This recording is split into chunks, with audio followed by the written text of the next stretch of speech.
आज की पहली और बड़ी खबर की बात करें तो मुख्यमंत्री हेमंत सोरेन ने कहा, विभाग को अतिरिक्त राशि कराई गई उपलब्ध। राज्यवासियों को जल्द ही बिजली संकट से निजात मिलेगी। इसके लिए सरकार ने विभाग को अतिरिक्त राशि उपलब्ध करा दी है। यह बातें मुख्यमंत्री हेमंत सोरेन ने बिजली संकट पर पत्रकारों द्वारा पूछे गए सवाल पर जवाब देते हुए कहा। मुख्यमंत्री ने कहा कि गर्मी के मौसम की वजह से कई मशीनें बेहतर तरीके से काम नहीं कर रही है। इसकी वजह से राज्य के पावर प्लांट में उत्पादन में कमी आई है। वहीं पूरे देश में भी इन दिनों बिजली की कमी है। बावजूद मुख्यमंत्री ने भरोसा दिलाया है कि राज्यवासियों को बिजली संकट से निजात मिलेगी।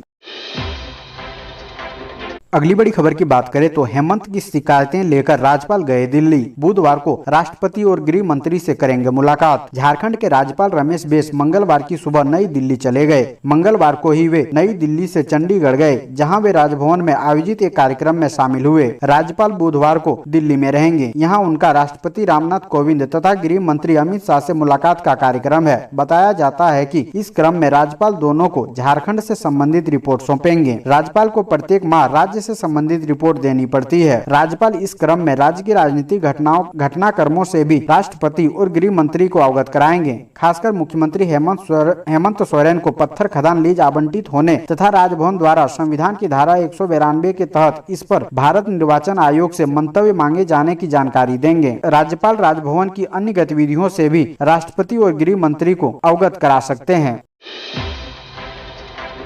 अगली बड़ी खबर की बात करें तो झारखंड में अब 10:30 बजे हो जाएगी स्कूलों से छुट्टी। भीषण गर्मी में बच्चों को राहत। राज्य में पड़ रही भारी गर्मी के बीच बच्चों के लिए राहत की खबर है। बच्चों को अब स्कूलों से सुबह 10:30 बजे ही छुट्टी मिल जाएगी। सरकार ने राज्य में पड़ रही भारी गर्मी को देखते हुए सरकारी स्कूलों को सुबह 6 बजे से 10:30 बजे तक ही संचालित करने का निर्णय लिया है। स्कूली शिक्षा एवं साक्षरता विभाग के मंत्री जगन्नाथ महतो ने इसकी घोषणा मंगलवार को की। राज्य के सरकारी स्कूलों के समय में यह तीसरी बार बदलाव किया गया है। अगली बड़ी खबर की बात करें तो झारखंड में स्थापित हुआ राज्य का सबसे ऊंचा शिवलिंग। ऐतिहासिक चुटिया नगरी में झारखंड का सबसे ऊंचा शिवलिंग स्थापित किया गया है। इसकी ऊंचाई 108 फीट है, यानी इस शिवलिंग की ऊंचाई कर्नाटक स्थित कौटिल्य लिंगेश्वर मंदिर जितनी है। यह स्वर्ण रेखा धाम केतारी बगान चुटिया स्थित श्री सुरेश्वर महादेव मंदिर में स्थापित है। इसी का प्राण प्रतिष्ठा समारोह 3 मई से शुरू होगा।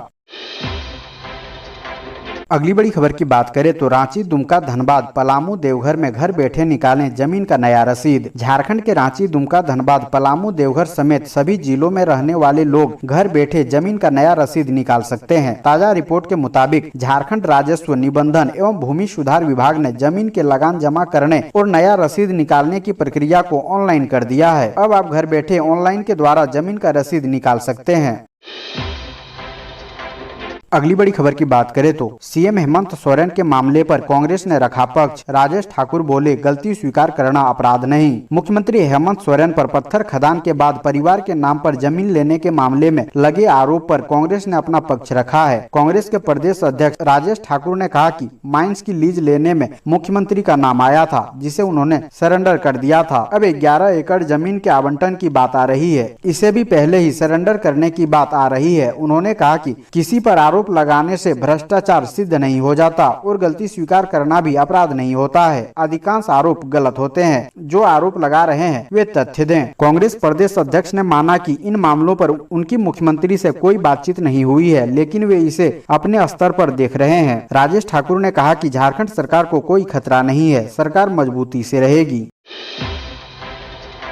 अगली बड़ी खबर की बात करें तो धनबाद में दर्दनाक हादसा, खाई में गिरी कार, पिता, पुत्री और नतनी की मौत। शादी समारोह में जा रहा था परिवार। धनबाद जिले के टुंडी गिरिडीह मुख्य पथ पर मंगलवार को अनियंत्रित कार खाई में जा गिरी। हादसे में झरिया निवासी 55 वर्षीय सरयू कुमार चौरसिया और उनकी 3 साल की नतनी दीप्ति कुमारी की मौके पर ही मौत हो गयी। सरयू की पुत्री पायल देवी इलाज के दौरान शहीद Nirmal Mahato memorial medical college and hospital में दम तोड़ दिया। पायल की दूसरी बेटी रीमा कुमारी और कार चालक एनुल अंसारी की स्थिति गंभीर है। अगली बड़ी खबर की बात करें तो बाबूलाल मरांडी ने कहा, झारखंड में अगर बीजेपी की सरकार बनी तो बनेगा संपत्ति जब्त करने का कानून। झारखंड में बीजेपी की सरकार बनी तो बिहार की तर्ज पर संपत्ति जब्त करने का कानून बनेगा। हेमंत के परिवार की संपत्ति की जांच हुई तो वो जेल जाएंगे, यह कहना है पूर्व मुख्यमंत्री और भाजपा विधायक दल के नेता बाबूलाल मरांडी का। भाजपा की सरकार बनी तो भ्रष्टाचारियों की संपत्ति जब्त करने का कानून झारखंड में बनेगा। ये बातें उन्होंने अपने जामताड़ा दौरे के दौरान कही है। बाबूलाल मरांडी भाजपा द्वारा आयोजित बिजली को लेकर प्रदर्शन में भाग लेने मंगलवार को जामताड़ा पहुंचे थे। अगली बड़ी खबर की बात करें तो शादी में नहीं खिलाया खस्सी तो बुरी तरह पीटा, जान मारने की धमकी, महिला ने छोड़ा गांव। झारखंड के गुमला जिले में शादी में खस्सी खाने के लिए नहीं बुलाने पर मारपीट का मामला सामने आया है। शादी पार्टी में खस्सी खाने नहीं बुलाने पर उस पर जानलेवा हमला किया गया और बुरी तरह उसे पीटा गया। अब डर से वह गाँव छोड़कर दूसरी जगह रह रही है। आरोपियों ने धमकी दी है कि गवाही देने पर घर में घुसकर गोली मार देंगे। ये मामला थाना पहुँचा, परंतु थाना द्वारा कार्रवाई नहीं करने पर एसपी तक शिकायत पहुंची। पीड़ित परिवार ने एसपी को ज्ञापन सौंपकर मारपीट करने वाले दोषी लोगों के खिलाफ कार्रवाई की मांग की है। अगली बड़ी खबर की बात करें तो झारखंड में भीषण बिजली संकट, धोनी की पत्नी साक्षी ने भी उठाए सवाल। झारखंड में गर्मी के साथ बिजली संकट भी बढ़ने लगा है। पिछले कुछ दिनों से रात में लोड शेडिंग जैसी स्थिति सोमवार से दिन के वक्त भी देखने को मिली। बिजली संकट को लेकर क्रिकेटर महेंद्र सिंह धोनी की पत्नी साक्षी ने भी सवाल उठाए हैं। साक्षी ने सोमवार की रात ट्वीट करते हुए लिखा कि झारखंड की एक करदाता के रूप में वह पूछना चाहती है कि झारखंड में कई सालों से बिजली की कमी क्यों है। उन्होंने आगे कहा कि हम अपनी तरफ से इस बात के प्रति सदैव सचेत हैं कि ऊर्जा कैसे बचाई जाए।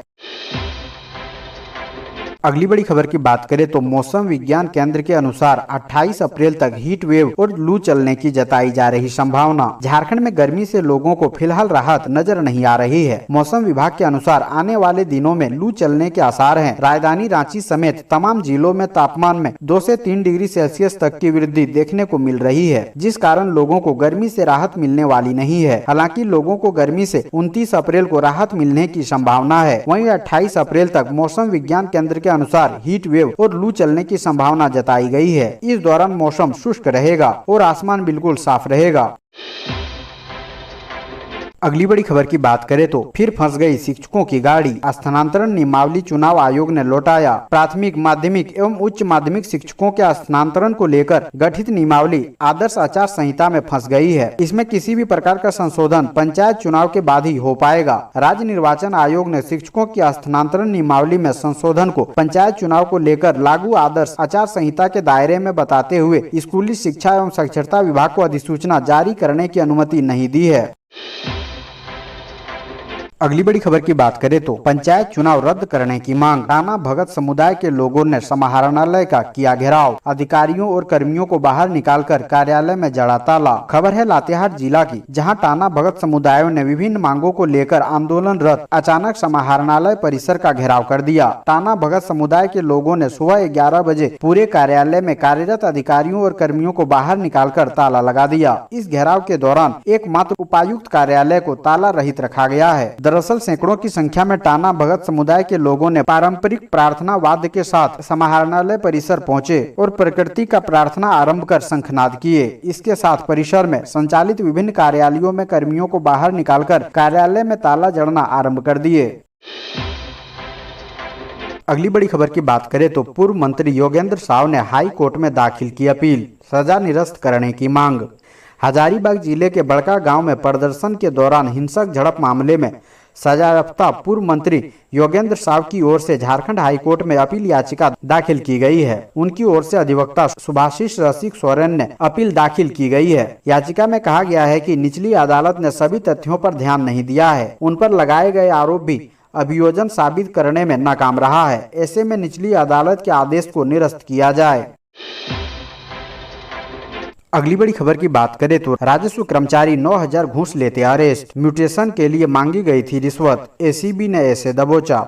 झारखंड के धनबाद जिले के बघमरा में एंटी करप्शन ब्यूरो की टीम ने 9000 रुपये रिश्वत लेते राजस्व कर्मचारी देवेंद्र कुमार पांडे को धर दबोचा। एसीबी की टीम उससे पूछताछ कर रही है। म्यूटेशन के नाम पर नेपाल चंद्र महतो से 25,000 रुपये घूस की मांग की गई थी। इसके बाद उन्होंने एसीबी से शिकायत की थी।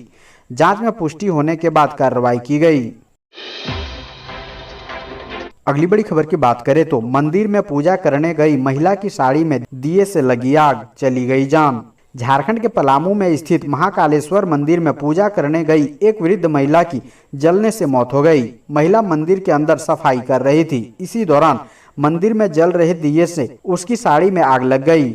महिला की पहचान कुंड मोहल्ला निवासी मीना देवी पति राम नारायण प्रसाद के रूप में हुई है। यह घटना सोमवार की 11 बजे की है। घटना का सीसीटीवी फुटेज मंगलवार को सामने आया है। बताया जाता है कि मीना देवी रोज कुंड मोहल्ला स्थित महाकालेश्वर मंदिर में पूजा करने जाया करती थी। सोमवार को भी गई थी। पूजा से पहले महिला मंदिर की साफ सफाई कर रही थी। इसी बीच उसकी साड़ी में आग लग गई। आग लगने के कुछ देर बाद महिला को इसका आभास हुआ। तब तक आग काफी तेजी से फैल गई थी। आग लगते ही महिला घबराकर मंदिर से बाहर निकली। सभी ने तत्परता दिखाते हुए बाल्टी से महिला के शरीर पर पानी डाला और आग बुझाई। लोगों ने आनन फानन में इलाज के लिए महिला को सदर अस्पताल में भर्ती कराया, जहां इलाज के दौरान उसकी मौत हो गई।